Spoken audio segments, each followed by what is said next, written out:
My girlfriend said, "We're not serious until we have a joint bank account." I replied, "You're right, it's time." Then I transferred my $80,000 in student loan debt to be paid from that account. The bank's first call to her left her speechless. I, 31 male, am a pharmacist. It's a job that required a lot of school and left me with a debt that feels like a mountain. We're talking $80,000, a number I've been completely, painfully transparent about since day one.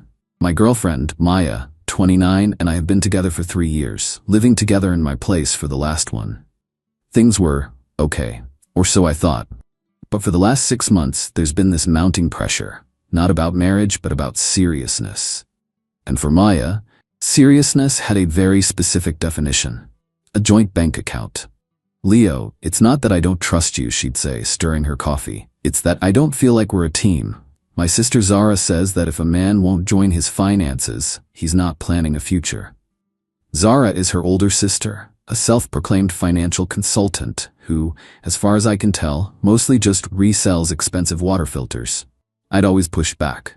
"Maya, my finances are joined to a massive student loan. I'm digging my way out. We split rent, we split utilities.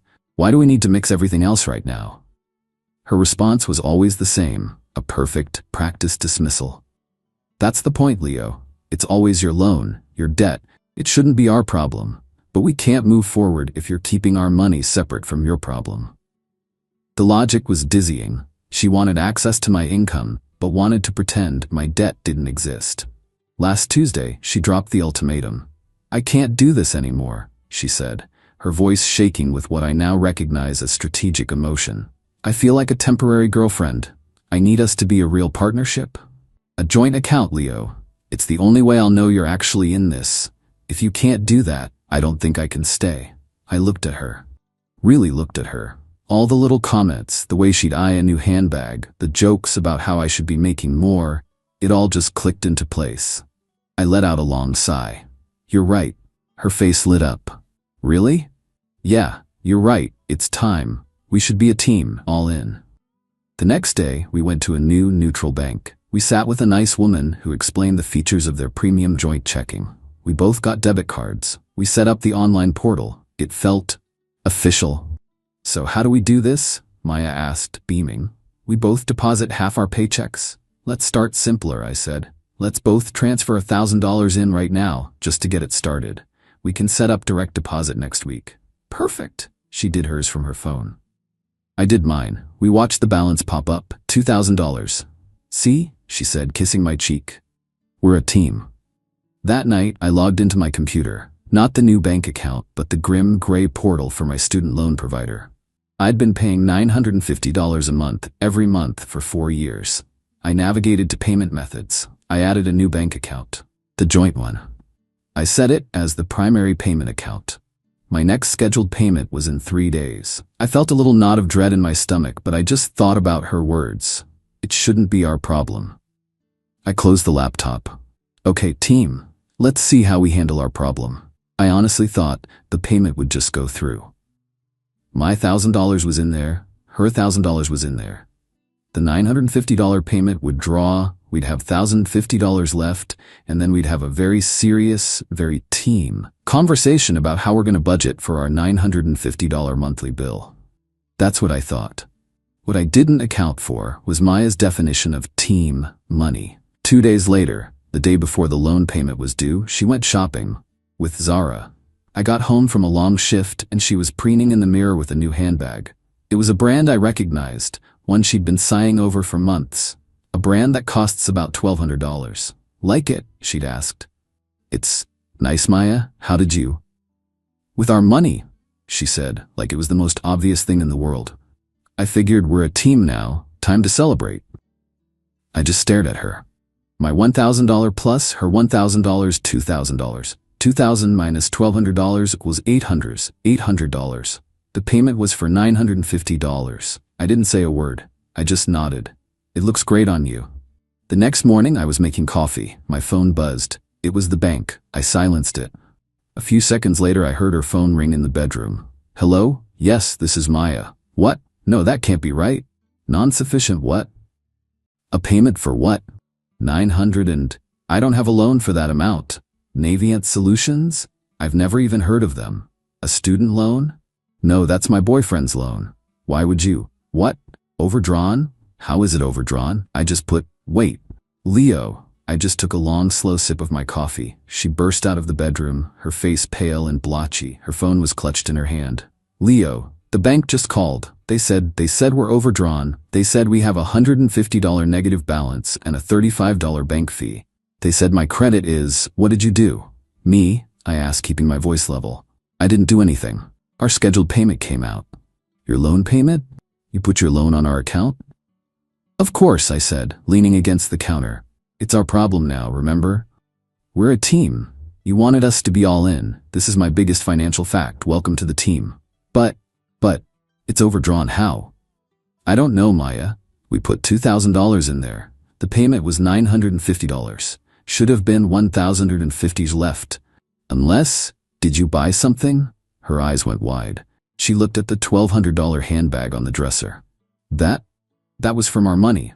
Exactly, I said. You spent $1,200 of our money. That left $800. The $950 payment tried to come out. It couldn't. So now we are overdrawn by $150. We have a $35 NSF fee, and we are getting calls from the bank, and I assume our credit is about to take a hit. My credit? The words came out as a squeak. It's a joint account, Maya. That's what joint means. Everything you do affects me. Everything I do affects you. We're a team. She just stood there, speechless, phone in hand. The bank's first call had indeed left her speechless. She didn't stay that way for long. Update 1. It's been about 2 weeks since the call. I'm writing this from a hotel, by the way. Not because I got kicked out, but because I can't stand to be in the apartment. More on that later. So after Maya's initial speechless phase, which lasted about 30 seconds, the screaming phase began. It was impressive, and it summoned her sister. Within an hour, Zara was at our door, looking like she was about to exorcise a demon. Maya was sobbing on the couch, pointing at me. Zara, Leo, what did you do to her? She's hysterical. Maya said you've trapped her in a financial nightmare. Me, I did exactly what she asked. We opened a joint account to be a team. I linked my primary financial obligation to it. I don't see the problem. Lifting her head, he's trying to ruin my credit. He's a monster. You can't just attach your debt to her. That's illegal. It's financial abuse. Actually, it's not. The loan is 100% in my name. It always will be. But the payment is linked to our joint account. The account she demanded. The account she overdrew by buying a $1,200 purse. This stopped Zara. She turned to Maya. You bought the purse before the bills were paid? Maya, it was our money. I was celebrating. How was I supposed to know he had a $950 bill coming out? I've only been talking about my $950 monthly loan payment for, the entire 3 years you've known me. It's the reason we haven't been to Europe. It's the reason I drive a 10-year-old car. You just chose not to hear it. Zara's righteous anger mode flickered and rebooted into damage control mode. Okay, fine. This was a mistake. A big, stupid misunderstanding. Leo, you need to fix this. Now, you call that loan company, you take this account off, and you pay Maya back. Pay her back for what? For the purse, obviously.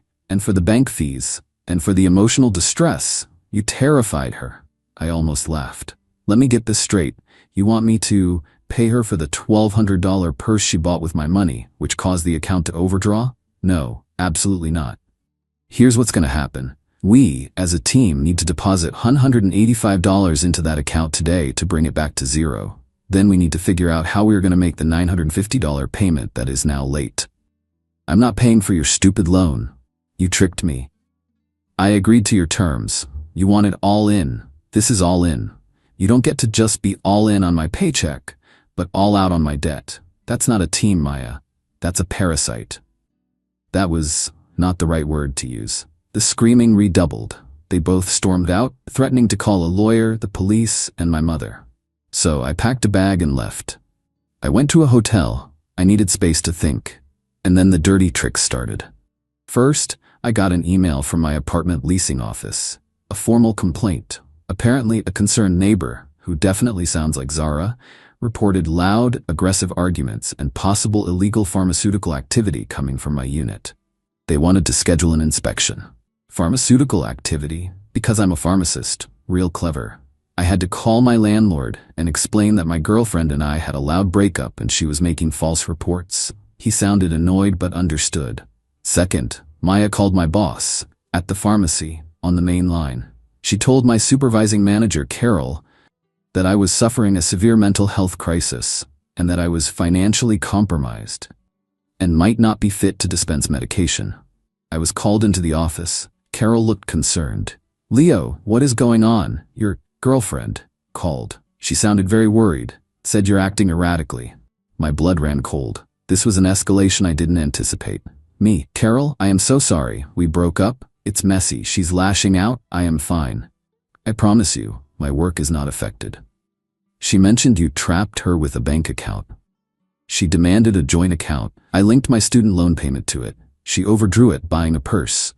Now she's angry. That's the entire story. I'm not having a crisis. I'm just dealing with a breakup. Carol knows me. She knows my work. She sighed. "Okay, Leo, I'm putting a note on this conversation, but please keep the drama out of the workplace. This is a serious allegation," she made. I was shaking with rage. She tried to mess with my job, my license, my response. It had to be methodical. I went back to the apartment. They weren't there. I packed all of her things, every last blouse, every makeup palette, every one of her sister's stupid water filters. I put them in boxes. Then I went to the bank, our bank. I walked up to the teller. "Hi, I need to talk to someone about this joint account. It's currently overdrawn." The manager, a guy named Mr. Davies, pulled me into his office. He looked tired. "Mr. My last name. We've been trying to reach you. And miss, the account is negative $185. Me. "I know. Here's $185. I pushed the cash across the desk. "That brings it to zero." "Okay, great. Now about closing the account. I don't want to close it. I'm sorry. I want to deposit money into it, and I want to set up an alert." I pulled out my own personal debit card. I want to deposit exactly $1, and I want an alert sent to both account holders for any transaction, withdrawal, or deposit over 50 cents. "We can do that, so the balance will be $1? Me. $1, and I'm not consenting to close the account. Not until my ex-partner and I have a formal written agreement. As far as I'm concerned, it's an active account, and we are both responsible for it. Good day." I walked out. Now that overdrawn mark is on her credit, and my $950 loan payment is still late. The loan company is now calling me, and they're also calling her because the payment from the joint account failed. I paid them $950 from my personal account. I am not going to default on my loan. But the next $950 payment is scheduled in 28 days, and it is pointed right back that joint account. The account that now has $1 in it. I texted Maya one thing. "Got your stuff boxed. Your attempt to mess with my job was a big mistake. The next loan payment of $950 is scheduled to pull from our team account in 28 days. I suggest you start budgeting for it." "Or? Come get your boxes and sign a document I'm having prepared." I'm now back at the hotel. My phone is blowing up with texts from her, Zara, and now her mother. Apparently, I'm a sociopath who is holding her property hostage and committing financial terrorism. My response? I sent them the number of a storage unit. "Your things will be here. $50 a month. The key is under my lawyer's name. You can have it when you sign." Update 2. It's been a month. The dust is, well, it's not settled. It's just turned into a different kind of storm. A really pathetic, whiny storm. The storage unit was a good move. The hotel was costing a fortune. I'm back in my apartment. It's quiet. I had the locks changed, just in case. So, the harassment from Maya, Zara, and their mother, let's call her Karen 2.0, went from furious to desperate. The calls and texts were endless. They all followed the same script. "You're an evil, manipulative monster. You've ruined Maya's life. Her credit is shot because of that overdrawn account. Good. Actions have consequences. She needs her things. Just give her $5,000 and we'll make this all go away." The $5,000 demand was new. Zara's idea, no doubt. But the big dirty trick? The one that confirmed I was dealing with a special kind of entitled? They tried to get a wellness check on me. Not just one. 3. The first time, 2 police officers showed up at my door, 10 p.m. on a Tuesday. "Officer, sir, we received a call from a Ms. Zara, her last name, stating you were despondent and threatening self-harm over your breakup." My heart hammered, just like the call to my boss, trying to paint me as unstable. Me, "Officers, I am perfectly fine. My ex-girlfriend and her sister are harassing me. They are angry about a financial dispute. This is a false report. Here's my lawyer's card. Please, call him. He has a full file on their harassment." The cops looked at me, looked at my clean apartment, saw I was sober and coherent, and sighed. They hate this stuff. They left, but they had to file a report. They did it twice more. The third time, the same sergeant showed up. "Sergeant, son, she just called again, said you hadn't answered your phone in 24 hours, and she was worried." This is now harassment. We're going to pay Ms. Zara a visit and tell her the next call like this will be for filing a false report. Thank God for that, Sergeant. But my revenge, as you all keep calling it, wasn't about that. It was about the cold, hard logic of the situation she created. I hired a lawyer. A sharp, no-nonsense woman named Miss Alvarez. I didn't need a shark. I just needed a professional who speaks fluent consequences. She drafted the agreement. It was simple. 2 pages. Page 1 stated that Maya, her last name, and Leo, my last name, agree to mutually dissolve the joint bank account number. Page 2, the important part, stated that Maya acknowledges her unauthorized withdrawal of $1,200 from the joint account for personal use, the handbag. She acknowledges this withdrawal directly caused the account to enter a negative status and incur fees. In exchange for Leo releasing her from any further claims and paying to close the account, Maya agrees to a one-time repayment and release fee of $1,000. This payment was to be made to Miss Alvarez's trust account, not to me. Upon receipt of the $1,000 and her signature, Miss Alvarez would provide her with the key to the storage unit, and we would both sign the form to close the bank account forever. Why $1,000? It was less than the purse, but it covered my half of the initial deposit she'd torched. It was symbolic. The team account, by the way, was still active, with $1 in it, and the next $950 loan payment was scheduled to hit tomorrow. I didn't care if it did. I was paying my loan from my personal account. But that joint account? It was a ticking time bomb for her credit. Another $950 failed payment attempt, another $35 NSF fee, another collection notice. I sent the agreement to Maya, Zara, and her mother via email. Silence. For 48 hours. Then, the payment hit, or tried to. I got the alert, transaction declined. Account, amount, $950. Current balance, $34. About 10 minutes later, Miss Alvarez's office called me. "Mr. My last name? It's Jessica, from Miss Alvarez's office. A Miss Maya, her last name is in our lobby. She seems very upset. She has a cashier's check for $1,000 and is asking to sign the paper." I authorized her to proceed. Maya showed up, alone this time.